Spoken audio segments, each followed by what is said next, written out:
Fidinna gaaddis kaayoo waaqni nu tolchina gumiillee nagaan ta'etu waaqni nu tolchina. Maqaan kiyya lama tokko daroota Chikaagee jedhan lammeessoo ammoo Lookoo jedhan Lookoo duuba kaaruu ka Booranaatti. Amma Jaappaan irraa asii dhuftee waggaa 15 geene anu Arsii Yuunivarsiitii barsiistu teessoo kiyyaa Salla amma sarara kaaneetti asii dhufe. Jala qabaa mastoreetii doktoreetii barachuu jechuun risaachii hojjechuu dhufe. Gumigaa akkamiin laarte jedhe. Gumigaa kunin bakka dubbi jajjabduu asuma cofaa dhufan. Amma nami akkana hayyoota kana marsanii tartiiba qabdi. Hayyoo akkana 13 moona tokko keessa marsanii taa'ani achillee komichallee akkana jiraani yaa jechuun akkanaani yaattu amma su qubatte sababii ka qubatte dubbi fixu dubbi jajjabduu fixu gosa fixu daddabee namicha fa mari'attanii naga midaasu. Tanaafi gumigaayoo jette tanaani ammallee dabalataa moo aadaa ka durii xumame ammallee akkana jiraa jettee kaabachiisu nami walaala hin kaabachiisa kaabachiisu ammallee addisii yoo dhufe waan addisii kana goona walii gadi ammallee tumamu. Tanaafi gumigaayoo jechuu tanaa jiraani akka arginu eegi ani ji'a tokko as qubachuu jira.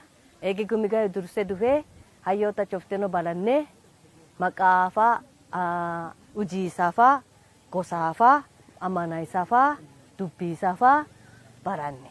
Mana kunlee marii kun olla mariyyuu kun hayyuu makkara hayyuu fi makkara walumaan qubatan. Mana kiyya kana mariyyuutu nu jaalee amma eege keessuma guttatte suree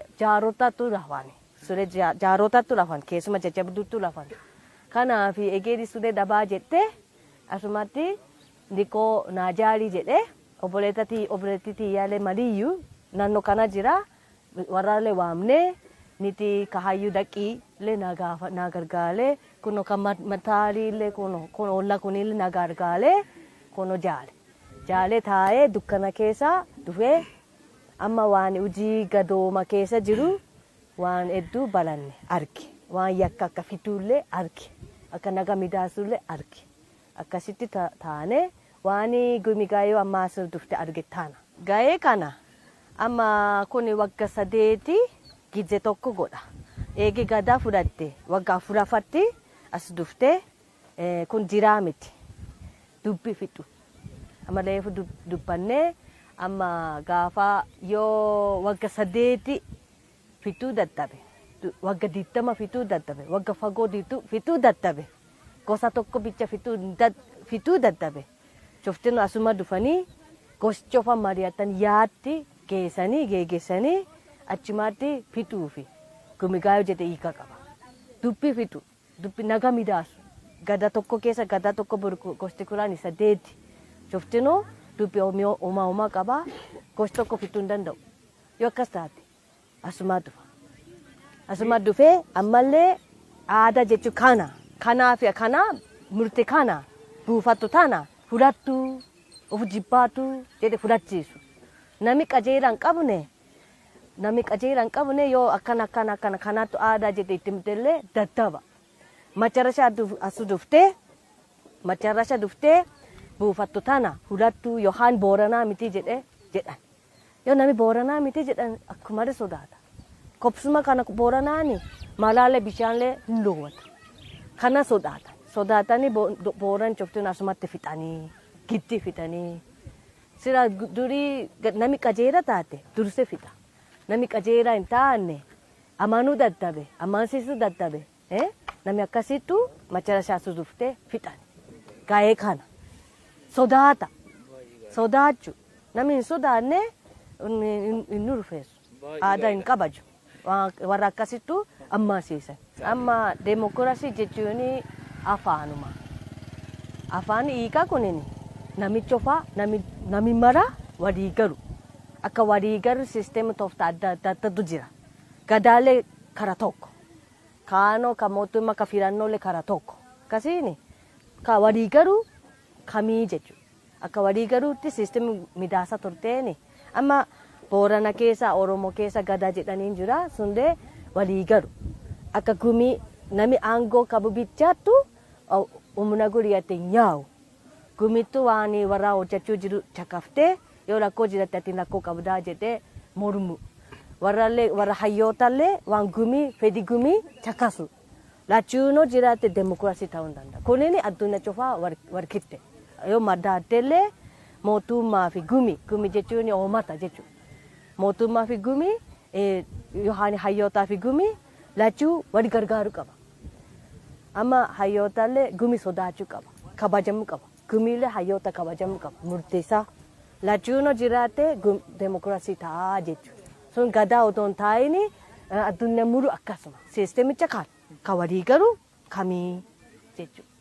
Oromiyaa kana ka gadaa guddoo baddeene ka chittee guddoo ka jimmaa laale macaasuun guddoo badde harargeellee akkas ka jiru karrayyuu hin cinne tuulama mokkoruu jira deebisuu jira kaarsiilee deebisuu jira ka baalee wadde garuu lakkoo tokko fakkeenya arsii beeka nu arsii keessatti guddoo waan gadaa akka deebisuu jiru arge lubaa hin beeku lubaa ofii hin beene gada ijaaruu hin danda'u. Luba jechuun maan jechuun kunin gosaa miti. Luba jechuun gosa watti naqani. Gosa garee gosaa miti. Luba jechuun garee gosaa miti. Gosa wattee walumaan jiraattee luba tokkotti obboleeyyaa jettee yaadatta.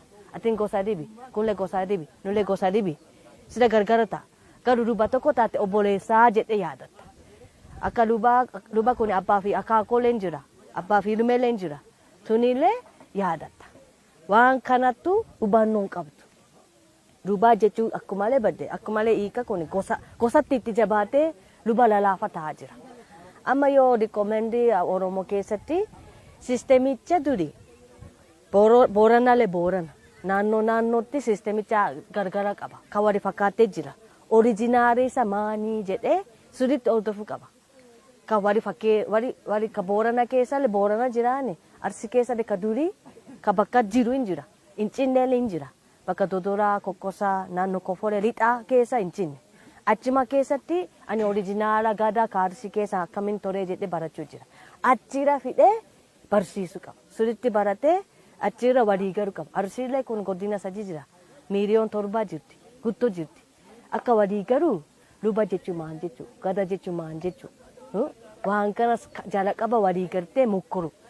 Achirra arsii keessa yoo fite tuulama luba hin banne. Luba ofii hin beekti. Kanaaf guddoo rakkoon qabu. Ka rakkoo macaa fi arsii harargee kaayee Oromiyaa keessa gada deebisuu baate luba jechuun maan jechuu jedhee barachuu qaba. Luba ijaaruu qaba. Luba ijaarte achiin booda luba keessa eenyutu hayyuu ta'aa jettee dubbachuu qaba. Jara qaba hayyuu miti. Jara qaba luba. Akkasiin luba qabsiisuu qaba. Namicha fa luba argachuu qaba. Argatte achirra keessaan eenyutu bulchaa eenyutu hayyuu ta'aa jettee dubbachuu malee tartiiba hayyuu miti. Jara qaba hayyuu miti. Luba. Tanattu rikoomendii godhuu jira. Achirra yoo watti fidee Oromoo guutu bakka tokko gadaa jettee ta'uu barbaada. Akkas yaadatta. Aadaa jechuun durii fi amma jiru. Abbaa fi abturoo akka abbaa achirra dhufe. Sababiillee ka jirullee sababii qabdi. Seena qabdi. Yoo hin jirre rakkoo qabu taana. Aadaa jechuun taana. Kanaaf kabajamuu qaba. Aadaa jechuun akka namaa nagaa ta'u. Akka bultu. Jireenya waan cufu aadaa jechuudha. Jireenyallee akka bulchuullee waan waaqa kadhachuullee mana jaalullee waan cufa aadaa kun eessarra dhufe fagoo dhufe. Sababii qaba waan kana namoota walii galtee ta'uu fi aadaa midaasee torteeni achirratti dabaree amma jiraane taana. Waan hayyoota adda addaa jiru ka Oromoo keessa. Hayyoota gartee fakkeenya tokko nami horaa gosa godhuu fi fakkeenya waan kana gumii akkas godhu ofumaan gosa ofiittu baastee dhufan. Durgo mootummaa hin barbaadina yoo aadaa ofii jabeessuu barbaade aadaa ofiittu ofii baastee godhu malee waan araarraa deeggarsa maani jedhanii deeggarsa barbaade aadaa ijaaruu miti taana. Waan inni barbaadu taana. Amma kana kunin mana jaalee godaane kunin.